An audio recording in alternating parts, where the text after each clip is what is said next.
Hey guys, welcome back to Paper Mario. In the last part, we beat up our tutorial boss fight, so now we're actually going to have our actual boss fight.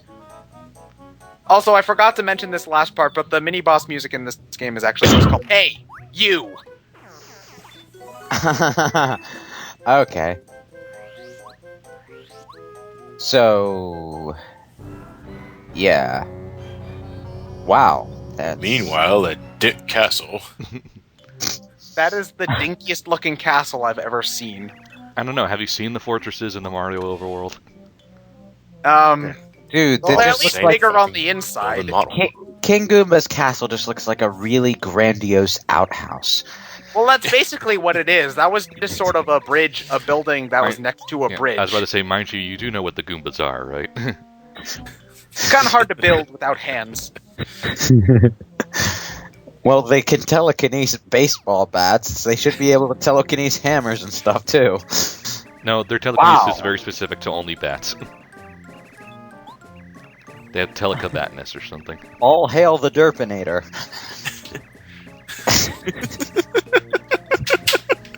What is with the cross eyes?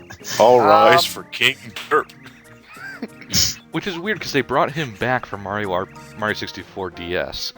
They did bring him back, now that I remember it. Same whole design, too. Yeah. So anyway, this is an occasion where you don't want to listen to Goombario. He'll say something like you should take out the Goomba brothers first because they're weaker, but you actually want to smack that tree right there. Yeah, fuck you, tree. The random-ass bandage on it? Yes.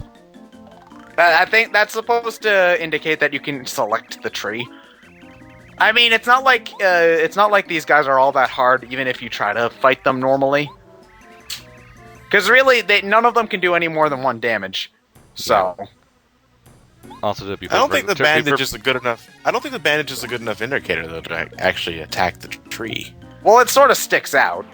Yeah, it sticks out, but you just think, with how zany Mario artistic design can be, the tree just has a bandage on it. Well, really, the same game that has hills with eyes, clouds, bush. If you have a fire flower or something, it'll do the same amount of damage and kill them all in 1 hit anyway. I don't think it's supposed to be that obvious, to be honest. Something that you maybe level up. Look for. I'm pretty sure I got that on my first playthrough, though. HP first. Yeah, I usually HP first. I'm just trying to show off that the music that's playing here is the Mario 3 World 1 map theme. We'll get to it eventually. So yeah, I usually go. My level up pattern for this game is HP flower points, badge points, HP flower points, badge points. I pretty much always, when Mario in the Paper Mario series, I pretty much always put it into health and badge points. What was the point of Mario giving the fourth wall a thumbs up just now? You're positive that you hid the switch, right? Yes, I'm sure that I hid it outside of the fortress. Being honest, this did trip me up the first time that I played, because I thought that just beating the boss would let me continue the game. And I was like, well fuck, now what do I do? Did you read the text? I didn't think to examine the door. If you happen to find a strange switch somewhere, you should definitely not press it. It's dangerous. Who press it? Who wouldn't? So now here's what I think. If you know that your switch is supposed to destroy the tower, why would you hide immediately inside this tower? Why would you build the switch in the first place? Just in case they ever wanted to go back to town, buy groceries, you know? Oh man, that is the flimsiest castle construction ever. Well, it is made out of cardboard. It's all paper mache. A springboard bridge. Twinkle. Wow. It's like, regular chain that lowers bridge was just too boring for these architects, so they decided to make it a self-destructing tower that springboards a bridge across a canyon. It's a good thing that it landed at the precise right angle to be wedged in between these two cliff sides, though. Oh, you have no idea how hard the court mathematician had to work to get that right. And even still, if it ran on Angry Bird physics, it just might not work anyway. Is that the end of the first chapter? Well, it's the end of the prologue. Oh, damn. Chapter 1 starts next part, I think. Not sure. So, Bowser, what was your plan again? Meanwhile, at the Fortress of Doom, Yeah, that's Mario- actually a good point. What does Bowser plan on doing now? kidnapping the princess. But yeah, why? But he already did that. Why? Right? That's basically... They explain later on that Bowser pretty much... Well, Bowser's a dipshit. So all he really wanted to do was beat up Mario and capture Princess Peach. He didn't really think of a plan after that. Yeah, I think one of the Star Spirits talks about it later, where it's just like, he's happy now, so just don't bother with him. Yeah, but it's just one of those, okay, what does he... You know, he's been trying to kidnap the princess for all these years. What does he plan to do with her? Well, he, What is like, his tries end- to talk to her and What sweet is- talk and What is stuff his like that. end goal? Yeah, he already got his goal, kidnap the princess. Yeah, Why? but now what? Why kidnap her in the first place? Huh, wonder what that was. Oh man, I forgot about these guys. Ninja Turtles are big, even in Japan. Well, they reference the Power Rangers, like actual Power Rangers, instead of just some random Sentai in Mario RPG. Well, the Axum Rangers. Yeah, the action. That was Rangers. more the translation than, Oh, okay. because it was more we know Super Sentai as Power Rangers over here. Ah. So they wanted to get the same reference across, but we would know it better as Power Rangers. Well, they reference like the WWE/WWF in Paper Mario 2. Yeah. What did they do? Just pull a gold member or show off? What did they do there? They showed their super special awesome attack off screen so that there'd be suspense and shit. Oh, you see, I thought it was the same golden contents inside the briefcase from Pulp Fiction. We never did find out what was in that briefcase. Yeah, good Nah. point. You can't really guard the fortress and be here at the same time, guys. Now, I don't know why this one room is here, because there's no enemies here and there's only like 2 items. So this one route could just not exist. What did you just pick up? Sleepy sleep. Sleepy Sheep. Sleepy Sleepy Sheep. It's a pretty pointless item because, since you only really have 10 inventory spaces, I really only ever keep it for attacking items and health. 10 You really inventory can't- Spaces. Jesus Christ, Yeah, worse than 4. You can't really waste your space with stuff that like sleep, because the only people you'd consider using debuffs on is like bosses, and they're all immune to that sort of stuff anyway. Wait, the town is in an uproar because the princess has been kidnapped. Isn't this like a daily occurrence? Well, look at Yeah. how not shocked everyone is. Like that, there's that couple just sitting there. Heard the princess got captured. Well, I like the point that Yatsu brought up in a sticker star review. It's gotten so point that Mario has to add pointless little challenge modes to himself just to make it interesting. Defeat Bowser only using stickers. Yeah. Achievement locked. It's dangerous to go alone. But I've got the friend here. Who's its face? Nope, can't go. It's a Goomba. You really want to take that stupid thing with you? Like, you'll probably die with one boot to the head. So another thing that I like about this game is it does the Banjo-Kazooie music trick where it'll add instrument tracks depending on what part of the area you're in.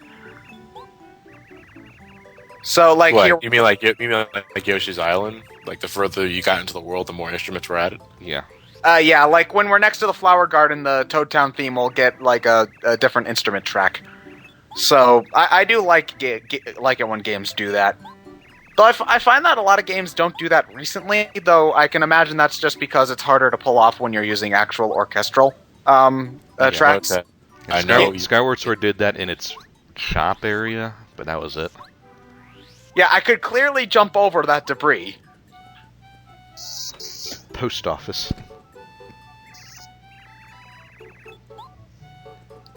Oh, I see. Has He the also jump has. I see. really He also has a can't pair of wings. Man. So, now you can come here every once in a while, and then after a certain amount of time, you'll get letters from NPCs to your party members. Yeah, I found the email thing and that was near door a lot more convenient. Yeah, I'm not going to show them off. I actually, to be honest, I usually just forget that this is here. But there's that, and there's also Luigi's Diary. I'm not. Some of it's entertaining, but I'd recommend you just. I have a question. Why are there Koopas running the post office in Toad Town? Affirmative action. Yeah, that explains it. Town is an equal rights opportunist, yes. Wait. Wasn't it only like the first game, I think, that established that all Goombas were evil after that, pretty much every RPG? No, Goombas only... the Goombas with Bowser chose to be evil. Yeah. Yeah, well... Even in Mario 64, not all the Bob-Bombs were evil. Yeah, very true. Well, I think they felt like they needed to have a wider character selection than just Toads. Sure. So... Yeah. Anyway, there's two different things you can do here. You can either talk to her to get fortune-telling hints. Which is basically hints in the game. Well, you can. There's two different fortune tellers you can go to. The one that'll tell you how to pass through puzzles and stuff, and this one will direct you to like power-up blocks and star pieces and stuff. So while it's useful for 100%ing stuff, other than that, it's not really all that necessary. Mm-hmm. But if you go to the top, colors and RPGs. Well, if you go to the top of the room, you go to there's the badge star piece exchange shop place thing. Yeah. Which is a lot more useful. Getting rid of stupid badges you don't need. No, you can't sell badges in this game, I think. You can do that in 1,000 Year Door, though, which makes money a non-issue.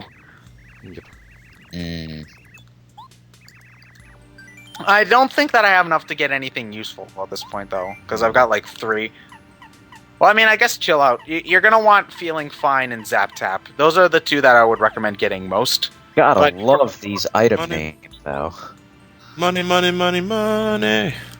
Oh, Money. If we're pulling really back in our titles for videos. how's that for an obscure reference, huh? Incidentally, where did this random-ass Super Mario Galaxy level come from? It's even got, like, the flying star bits and stuff.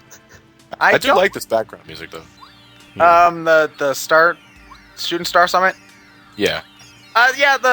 All of the stuff related to the Star Spirits have really great themes. Like, I like the Star Spirits theme itself, which will be playing in a couple of seconds. And when we get to Star Haven way late in the game, that has a good theme as well.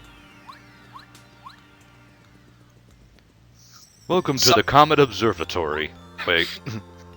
Something about this area made me expect to see Rosalina standing up here. Are we on a holodeck? You see that moon up there? So. You see that moon up there? Yeah, he's a real dick.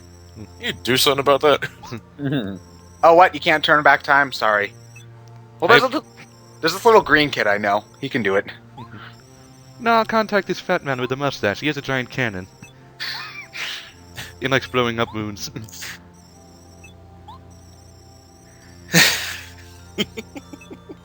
So what if God was actually like that, and then it's just like, prayers. I want to blow up Africa.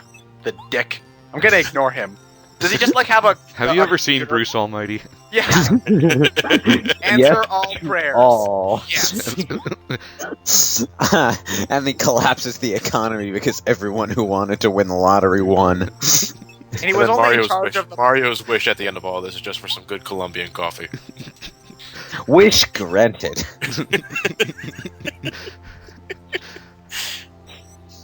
Signals chugging out using Comcast.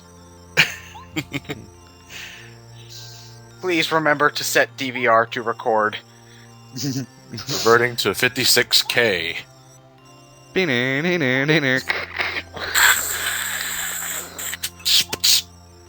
Whoop, whoop, whoop, whoop, whoop.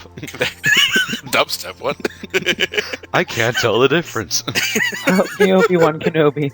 You're my only hope. Well, at least they tried to give their MacGuffin some sort of personality. I mean, granted, each one only has like 6 lines, but still, they tried a little bit. Their personality amounts to I am MacGuffin. Hello. I didn't say they did a good job. I said they tried. They're pretty much the 7 maidens from A Link to the Past. Indeed. At least one of them has a sassy breakdown. point.